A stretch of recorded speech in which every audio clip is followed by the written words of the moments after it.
Hey Brickmaniacs, welcome back to another Friday sit rep. We got a Flakpanzer pre-order as well as the return of some updated uniform sticker packs. So let's dive on in, take a little closer look.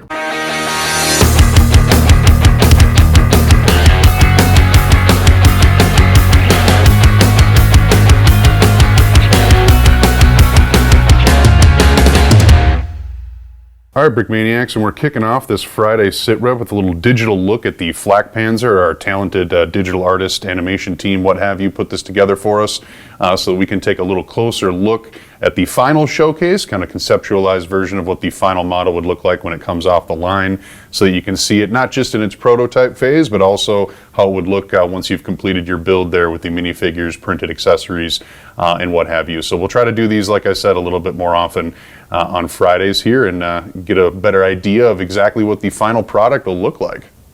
All right, and I know we saw the digital version, but here's a little quicker showcase of the prototype in physical form here. As you can see, we got the folding platforms off to the side there, as well as seats for the gunner itself, and then a very, very intricate build to capture that flak platform superstructure, what have you. It is indeed a Panzer I chassis, which we have not had in the lineup for a while, so I'm not sure if that's going to lead to more things in the future, but cool to see something from that era back in action. Rotating turret, which is good to see. Obviously, we want to have those play functions in there as well. If you're not familiar with this vehicle, it's basically a Panzer I that has been outfitted to help defend ammunition supply lines from aerial raids.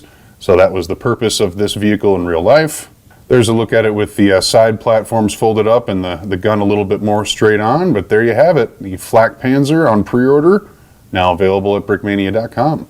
Up next, we have a updated World War II 4x4. Not too terribly much to say about this kit other than the fact that it's been a long time since we've had a $50 Jeep available on brickmania.com. So time to remedy that.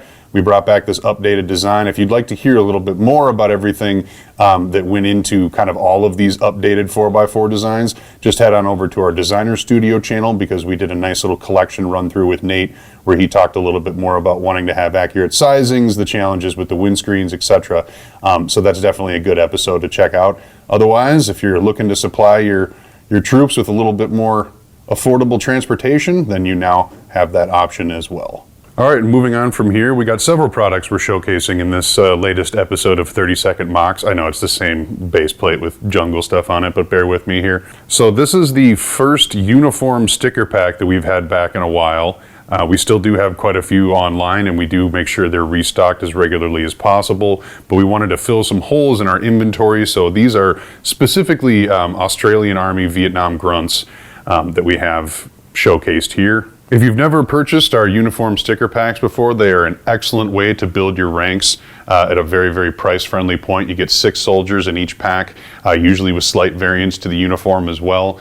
And as long as you've got 6 minifigures that work with those color schemes, you can pretty much just sticker them up. We include the instructions in the backer card on how to be able to put the stickers on your minifigures accurately.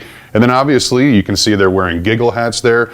We've been releasing more custom created accessories and elements so that you can even complete your minifig look there with those giggle hats that are also available today. And then as you can see, they're all sporting a variety of brick arms, and those are also available on the site too. So you can quite literally create everything you see here in front of you pretty much from the stickers, brick arms, accessories, as long as you've got the figures yourselves, and then obviously adding in those elements around there as well, which if you didn't know, you can actually pick up loose brick in our retail stores here as well. So in theory, depending on the minifigures, the Lego ones that they have sitting in the case, you might be able to create this exact setup at a retail location as well. But otherwise, just a nice little showcase here on kind of some of the potentials and possibilities of creating a much more inexpensive mock. And then last but certainly not least, we have the Skylab mission tile pack here, which I believe are the patches that they use for the various Skylab missions. There's 4 of them in this pack, all the ones that you see here. And I do want to mention too, I know we've talked about this a couple of times in various videos, but just remember that, you know, Slammer, who's the artist who put these together, they're not just taking pictures of these patches and printing them onto the Lego elements themselves. No, Slam actually takes the time to create kind of his own original artwork, a downsized version of the patch itself so that it translates nicely into that Lego medium, and that's actually what you're looking at here. So as much as they are Skylab patches, they are also each individual pieces of artwork as well, put together by Slam. So just keep that in mind too whenever you're checking out our printed stuff there. Very, very rarely, I don't think actually ever, is it just something kind of straight ripped off of the actual vehicle itself or the actual patch itself and then put onto a Lego brick. It's usually always translated into that medium by one of our artists, which I think makes it just a little bit more special. All right, tune in Monday as we take a little closer look at the return of the Viking raiding ship on restock pre-order. Otherwise, that will do it for me here on a Friday. Thank you very much for watching.